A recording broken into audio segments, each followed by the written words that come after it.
Hello, my friends. I'm Lauren Nile, author of Race, My Story, and Humanity's Bottom Line. The title of my remarks today is American Corporations. Are they developing a conscience? Finally? It's not an exaggeration to say that corporate greed has been one of the largest, one of the most serious, one of the most intractable roots of evil in American culture for as long as anyone alive today has been alive. For many, many years, American corporations have been driven by one thing and one thing only: profit. Since their inception, they've put their profits ahead of everything else. They were in the business of making money, period, full stop. And they did so at the expense of everything and everyone else, at the expense of people's livelihood, at the expense of people's health, and yes, even at the expense of human life and of the very health and life of the precious planet on which we all live. We've known for many years now that for decades, the tobacco industry was aware of and hid the facts that nicotine in cigarettes is highly addictive and that the tar in them causes lung cancer. The result? Hundreds of thousands of needless premature deaths. Much more recently, we've learned that Big Pharma played both a huge and a deliberate role in the opioid epidemic that's currently ravaging the United States. Many of the big pharmaceutical companies knew that the pills they were pushing were highly addictive, and they pushed them anyway, widely, with abandon, and in total disregard for the hundreds of thousands of human lives that they would take and others that they would wreck. We know about the environmental abuses of corporations that, for decades, have intentionally polluted our air, our rivers, our lakes, our streams, and the oceans because it's cheaper to spew their poisonous, toxic waste into the air and nearby bodies of water than it is to dispose of it responsibly. We've seen corporations engage in fracking, which pollutes groundwater and causes earthquakes in affected areas. We've watched them mine coal by literally blowing off the tops of mountains, leaving the landscape looking like something from an Armageddon horror movie. We've watched corporations protect, defend, and yes, even promote egregious workplace sexual harassers. We've watched them ship to other countries, usually those in which the population is overwhelmingly black and brown and Asian, millions and millions of products from baby food and baby formula to cigarettes that for health and safety reasons were banned in the United States. And those abuses are only the tip of a very large iceberg of repugnant, gross, immoral corporate actions. And all the while, we've watched the salaries of the CEOs of many of those corporations rise to absurd, obscene levels. In 2017, the Economic Policy Institute reported that in 2016, the chief executives of America's top 350 companies earned on average 312 times more than their workers. The average annual pay of those executives that year was $18.9 million. Again, the rule of corporations has historically been to make money, i.e. profits for their shareholders, above all else. It's for that reason, my friends, that when in Rabbi Lerner's groundbreaking book, The Left Hand of God, Taking Back Our Country from the Religious Right, I read his 8-part spiritual covenant with America, I was on fire with excitement. Covenant 3, the Covenant of Social Responsibility, calls for a social responsibility amendment to the U.S. Constitution that requires corporations to apply for a new corporate charter every 10 years. In the book, Rabbi Lerner explains that such a charter would be granted only to corporations that can demonstrate to a jury of ordinary citizens a satisfactory record of social responsibility. I had worked with Rabbi Michael Lerner for a while in his organization, the Network of Spiritual Progressives, and his enthusiasm about the Social Responsibility Amendment was absolutely contagious. My excitement about Rabbi Lerner's pioneering vision was dampened, however, by my skepticism that it would ever actually be realized within our lifetimes. It's for that reason that when last August, Walmart, the country's largest retailer, announced that it will no longer sell ammunition for assault-style rifles and handguns, that I was both in utter disbelief and filled with joy. Now, it's been commented that Walmart may have been motivated to take that action not because it was the moral thing to do, but because the corporation was afraid of losing business after 22 people had been shot and killed 1 month before in a Walmart parking lot in El Paso, Texas. That could very well be. And while it's of course better for Walmart executives to have taken that step out of a sense of conscience and morality, I don't actually care what was behind the decision. I'm just elated that Walmart indeed made that decision and took that action. Many banks across the country are raising their minimum wages to between $18 and $20 per hour and are beginning to provide other employee benefits such as parenting, bonding leave, and health wellness programs. For several years now, a number of corporations have voluntarily worked to improve their environmental standards and to become green companies with a minimal carbon footprint. Well, my friends, it's now my pleasure. Indeed, it's my utter delight to share with you that a major shift may have just occurred in the collective American corporate conscience. It stems from an astounding action recently taken by the Business Roundtable, a nonprofit association of chief executive officers of major U.S. corporations. Members of the Business Roundtable include, among a host of others, Amazon founder, chair, CEO, and president Jeff Bezos, Apple CEO Tim Cook, General Motors chair and CEO Mary Barra, IBM chair, president, and CEO Virginia Rometty, and Kaiser Permanente chair and CEO Bernard Tyson.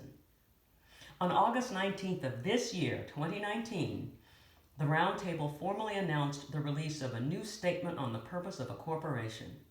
The statement was signed by 181 CEOs. The CEOs committed, in the written statement, to lead their companies for the benefit of all stakeholders, all customers, employees, suppliers, communities, and shareholders. Indeed, in the statement, they redefined the very purpose of a corporation, putting the interests of employees, customers, suppliers, and communities on par with those of shareholders. Let me repeat that. On August 19th, the CEOs of 181 corporations redefined its definition of the purpose of a corporation, putting the interests of employees, customers, suppliers, and communities on par with those of shareholders. Now, I know that reasonable minds can and do disagree about whether a free market system is a realistic way to achieve an economically fair and balanced society. But given the reality that we do presently live in a market-driven economic system, I find it encouraging that leaders of that system have redefined the purpose of corporations in the manner previously stated.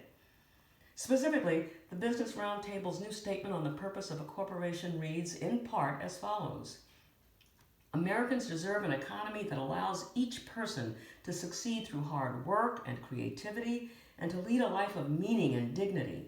We believe the free market system is the best means of generating good jobs, a strong and sustainable economy, innovation, and a healthy environment and economic opportunity for all.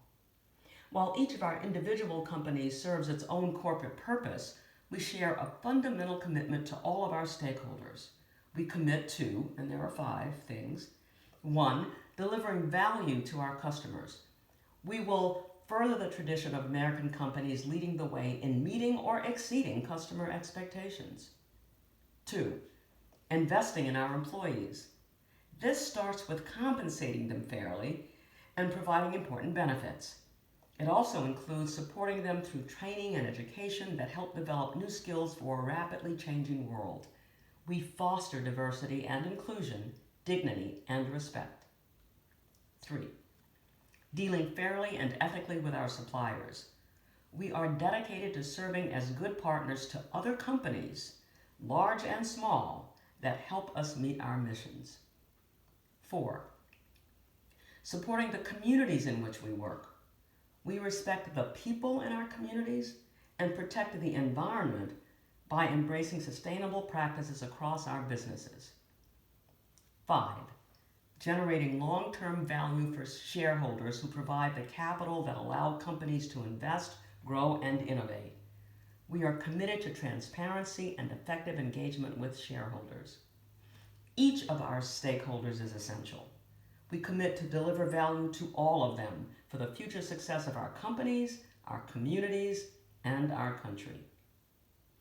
Jamie Dimon, Chair and CEO of J.P. Morgan Chase and Chair of the Business Roundtable, said, "Major employers are investing in their workers and communities because they know it is the only way to be successful over the long term." Alex Gorsky, Chair of the Board and CEO of Johnson & Johnson and Chair of the Business Roundtable's Corporate Governance Committee, added, "This new statement better reflects the way corporations can and should operate today. It affirms the essential role corporations can play in improving our society when CEOs are truly committed to meeting the needs of all stakeholders." Now, I'm fully aware that if such actions weren't good for the bottom line of corporations, corporate CEOs would probably not now be embracing them. I know that they're still driven by money. But it's extremely encouraging to me that they are apparently realizing that treating employees and communities with fairness and decency and humanity and compassion are good for their bottom line. It's tremendously hopeful that they're seemingly becoming aware that working with employees and communities with a conscience is in their economic interest. That's a hugely important lesson that until very recently, corporations clearly did not get, and certainly never committed to in writing.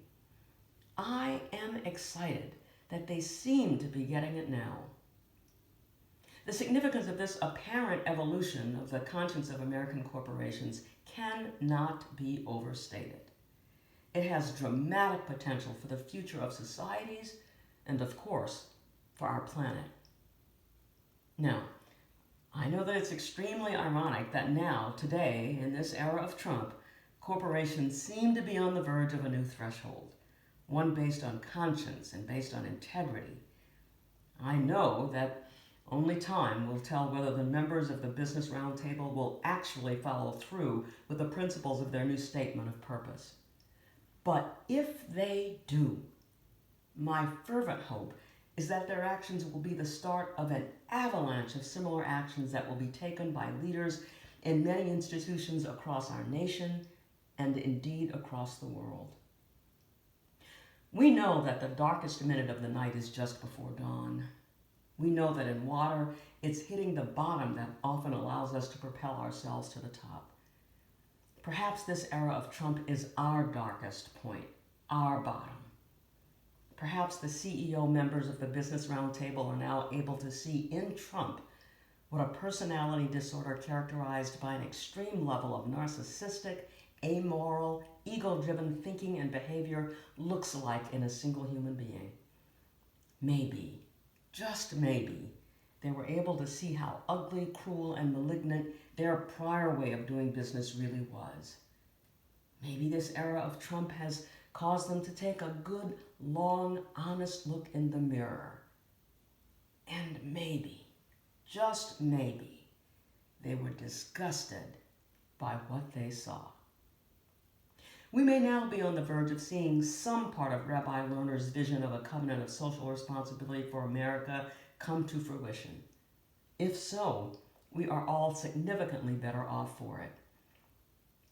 In these times that look so bleak to many of us, it is important for our emotional health that we also be mindful and celebrate some of the good that is also occurring at this time.